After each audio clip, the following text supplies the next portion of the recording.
What are the biggest mistakes, the easiest wins, and the most common questions we find with first-time buyers? I'm Peter Vasilis. Welcome to another edition in the Black and White Finance video series, joined by two of our best, John and Michael, who are mortgage brokers here at Black and White Finance. Thank you for joining us, boys. Thanks for having us, Peter. Thanks, Peter. So let's dive into the biggest mistakes with, I suppose, not understanding budgets and not understanding what you're actually spending. Explain that to us at a more granular level. Yeah, well, I guess if you're coming to us and you don't have a budget in place, or you think you have a budget, but you don't even stick to the budget every month, that might be a major problem. Because if you're not saving regularly, you don't know how much extra you actually have available to potentially be putting towards a home loan repayment. Things we see all the time is people eating out all the time, ordering Uber Eats 4 or 5 nights a week, buying a coffee every day. They sound like they're little things, and yes, they might not increase your savings by much technically, but it's all of these little things that add up and increase your overall monthly spend, which can impact your borrowing power and can impact how much you can actually afford to pay to a home loan repayment. Some of those follow like the barefoot investor bucket concept and notion and set up different buckets. Some clients will come to you, they have 2 accounts. Some clients come to you and they have 15. Yep. And I guess that's our job then to then work through that as well and talk to the client about what their preferences are, how they operate, and if we can't already gauge that from what we see, because that can then play a role in what product actually may suit them down the track as well. You need to know your budget. Just because the bank says you can borrow X amount doesn't mean it actually fits into your budget and that you can actually afford to make those repayments on an ongoing basis. If you like to go on an overseas trip to Europe every year, that's a big expense. Something needs to be accounted for. You need to make sure that you have money still set aside that you're saving for that. Or you need to forgo that and maybe just go to Bali. There's nothing wrong with Bali. Bali's pretty fun as well. I mean, yeah, I'm not the biggest fan of Bali myself, but I'd much rather be on a Greek island. Well, look, let's say no, you do have the budget saved. You have worked out what I suppose your next 2 to 3 years are of expenses. You've proven to yourself historically that you can meet X amount in savings every month and even after rent. Let's talk about the biggest mistake from I suppose, an online servicing calculator's perspective. I've had many that have come to us, and I'll turn to you now, John, that have said, I've done a few calculators online, I can borrow $1 million. And then let's run through that at a more granular level. So online calculators gives you a very high level indication and might be accurate for a very vanilla type of base salary. This is all you earn every fortnight, every month, and there's no extras, right? But shift workers or anyone sort of earning overtime, allowances, commission, bonuses, if there's a lease, salary sacrifice, even tax repayment, these online calculators will spit a very different result than the actual, right? And even within banks to banks, policies might be slightly different, right? So let's take, for example, the simple thing is base salary. Pretty much all banks will use 100% of that income. Now, when we start looking at allowances, what sort of allowances are there? Can we use 80% of it? Do we use 70% of it? Is it going to be ongoing? And based on your objectives and what you're trying to get, right, there will be certain banks that will use a higher percentage and not shade any, or a smaller portion. We find that with doctors, nurses, pilots, their pay slips are quite convoluted, so much so that the individual might not actually understand it themselves. Given that that's our day-to-day task, we have a pretty good understanding of how to work out income, work out what you've earned, what's annualizing, what the extras are, and that's, I suppose, additional payments.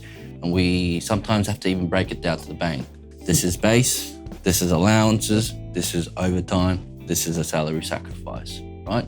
And the way you commentate around that income might make a huge difference in terms of your borrowing capacity. 20% when you're earning, 100,000 of overtime is a significant amount, and that's quite prevalent in, I suppose, the aviation industry, where the overtime is such a big portion and in line with industry standard.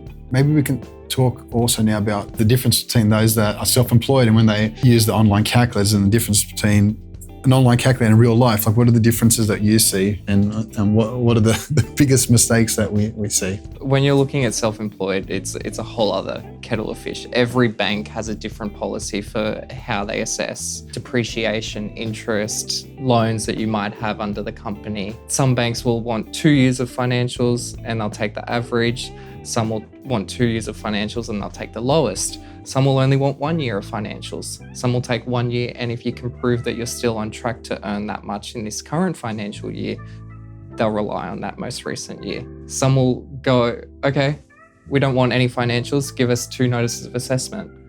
Some will go, oh, have you been paying yourself a salary? Give us 6 months worth of salary credits. There's so many different avenues that you can go down when you're self-employed, and so many different ways that you might be able to actually get to a higher borrowing capacity or help you get to that point that you actually really want to hit, that you need to understand. And an online servicing calculator is not going to tell you that. This year in particular, in the last couple of months, when you've got a lot of first home buyers who don't necessarily have the experience with it all, and it is their first, not their second or third, that we're seeing as common mistakes. I suppose the third one is knowing your limit. And this common mistake that we've seen around having an upper extreme limit and knowing what your budget is. So knowing what your savings is and having a budget is a big thing. So not having that, definitely a big mistake. Knowing what your serviceability is and using the right calculators and the right method. But then once you know what your numbers are, stick to it. People not understanding their upper extreme and people getting really close to it. You have a budget, an upper extreme limit for a reason. It's because that's what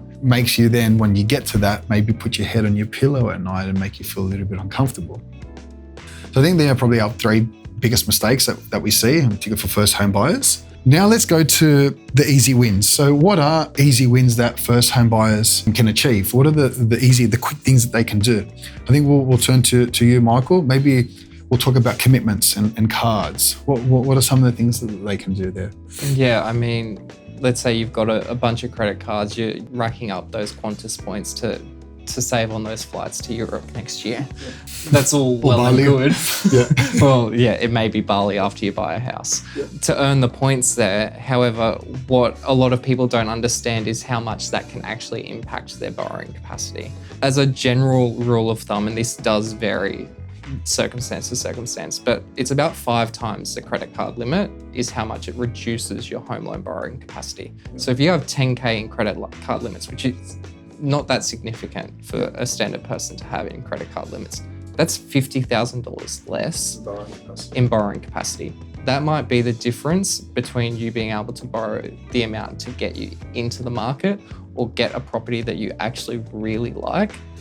And so by simply closing that credit card off, that gets you there. What about then if you've got lots of commitments, lots of cards, like what does it do to your credit file? And I suppose the easy win with making your credit file look better to the bank. A lot of clients we find applying for a lot of credit cards and shifting over, but that all goes into CCR, your comprehensive credit report.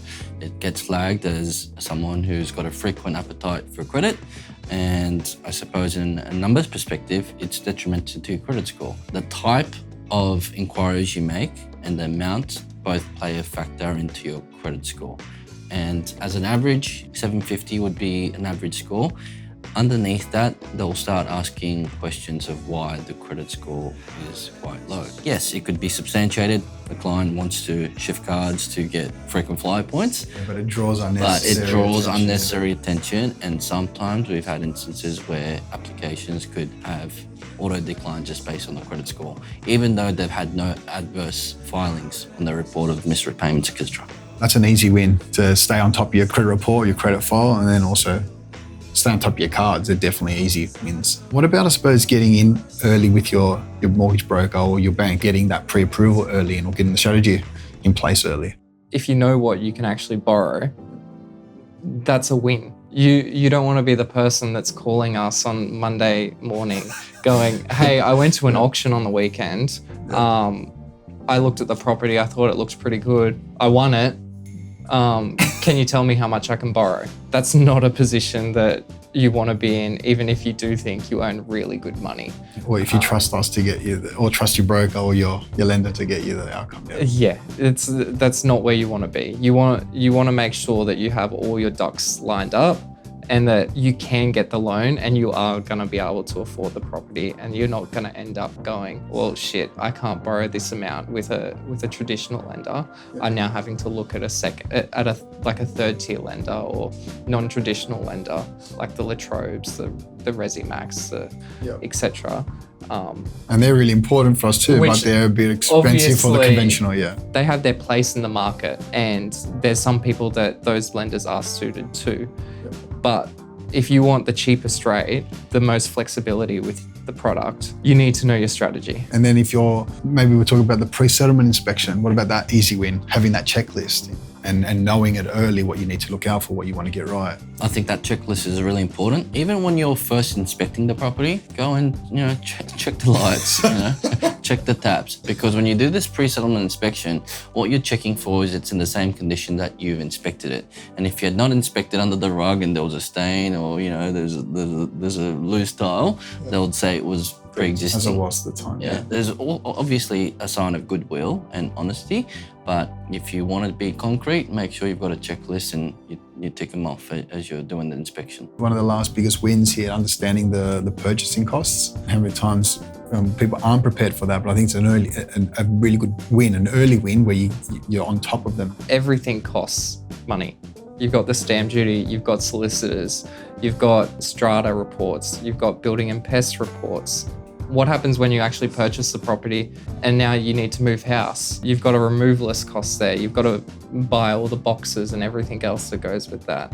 There's the connection fees for connecting the NBN because maybe it's not attached to that property for some reason already. There's so many other costs that can come into play as part of buying a property. And then there's also costs that you might not even think about or that you might not ever expect to come up. Let's say you move into the property and all of a sudden a pipe bursts. You need to make sure that you still have some money to cover these emergency costs. Unforeseen. Yeah. What about the easy win with the Cotality property report? Why is that an easy win and something that makes your buying decision so much easier? Knowledge is power, right? You got to look at the data in the right light. Yes, it's very tempting to just look at the estimated value and just use that in isolation. And yes, it's accurate to a point because it gives you a confidence guide of low, medium, high. But if a market is hot, and when I mean a market is hot, if you're seeing sales happen week to week to week and similar properties are going up by 5-10 grand week on, week out, the data doesn't have time to catch up. So what you need to be doing is looking at the comparable sales around the area for similar types of property, but also comparable listings. So then you could have a look at similar properties that are also up for sale in the similar area. So you go compare like for like. You could also go, well, what's this guided for and what's this guided for? You could also get a grasp of how much interest it has by going to these open homes to go, there was 20 people here, there was 20 people there. So you potentially see the same people too. So you start working out whose budget's what. Whose budget's what, right? Because you see people tap out at similar times. So knowledge is power, but you need to use that knowledge in the right light. And yes, there is, I suppose, a fear of missing out, and you need to take into account if the market is moving very quickly, you may have to pay a little bit above what that estimate or what that guide's stating because you've got more competition and supply and demand. If you want to be the winning bidder, you might have to pay an extra little bit more for it. On that note, let's go through, I suppose, the most common questions that we're asked by first home buyers. The first one, is it a good time to buy now? A good time to buy is when you're ready. Yep. If you're not ready, then no, it's not a good time to buy. If you're ready, then why not? Yes, the market may dip next week, and yes, you may have bought slightly higher than what you could have a week later. Yeah, or a month or a year later, but long term. Long term, when you look at it, you should be in a better place in 5-10 years' time for making that decision then and there. Yeah, so understanding historically what's happened, understand the risks around that, and having that long-term view around that. Don't buy a property just because you want to get the gains in the next 6 months and then go off. When people then understand that risk, and they understand the long-term benefits of it, so let's explore that other question. Must I have a 20% deposit is a question we get asked a lot. The short answer is no. Obviously, it'd be nice to have a 20% deposit, but you could have little as a 5% deposit. You could even have little as 1% or 2%, right? What's, I suppose, important is to understand your circumstance and, I suppose, what you're trying to achieve. If you are earning really good income, but you have got little saved because you've invested into the business or other assets, so on and so forth, right? You might be in a position where you could service a higher loan and get into the market with a small deposit. If you're fortunate enough where you have parents who might go as guarantors, that might also allow you to have a very small deposit or no deposit at all for you to actually borrow more than the purchase price to take into account the transactional costs, such as stamp duty, which is a huge one. It's about 4% of the purchase price. And you've got legal fees and miscellaneous costs. So all in all, the miscellaneous costs, I think you need to factor in close to 5 to 6% of the property price to account for the stamp duty when you're not getting any waivers. Turn to you, Michael. One of the most common questions we have is who's got the cheapest rate and are they the best lender for me? I mean, everyone wants the cheapest rate. Absolutely. I want the cheapest rate. So do I. I don't want to pay any more than what I need to for my home loan, but just because a lender has the cheapest rate doesn't mean that they're actually the lender that's in your best interest. It may be that their products, you may want multiple offsets.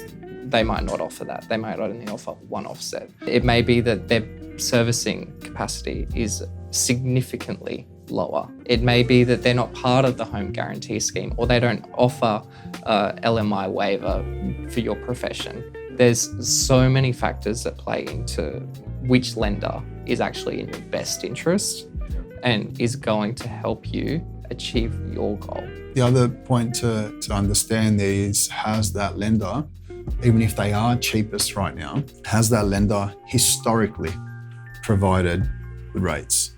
Pricing integrity. Pricing integrity.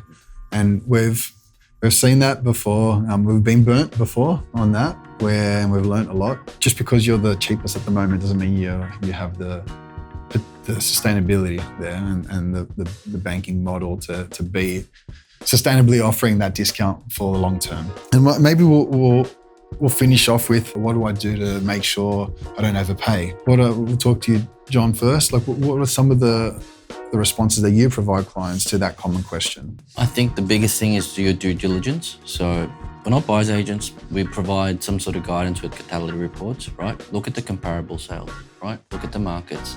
Go to these inspections. Have a look. How hot is the market going? Are they selling prior auction? Multiple properties selling prior to auction, week in, week out. And that will give you the knowledge to determine, what am I willing to pay? In the long run, as we've seen, property prices have steadily growing. So if you've done your due diligence, you might have missed out 5-10 grand that week you purchased, but you also have to consider the opportunity cost of your time, because I personally don't like going to open homes week in, week out. So overpaying, I suppose, comes down to your own time as well, and pay to get the right advice and have the right people around you. Know as much as you can about the property, about the market, and know your budget. Know what is your extreme max. And your extreme max overall might be different to your extreme max for each property you inspect. It might, just because you've got a budget of 1.3, you might go and look at a property and go, well, actually, I think I shouldn't pay any more than 1.1 for that. And just be comfortable. If that goes for $1.12 million, know that, well, my max for that type of property was 1.1. I'm happy. I'll move on. Really appreciate you guys sharing with us your insights and you sharing with us your experiences, especially for our first home buyers. Thank you. Thanks, Pete. Thanks, Peter. Thank you for watching another edition of our Black and White Finance video series.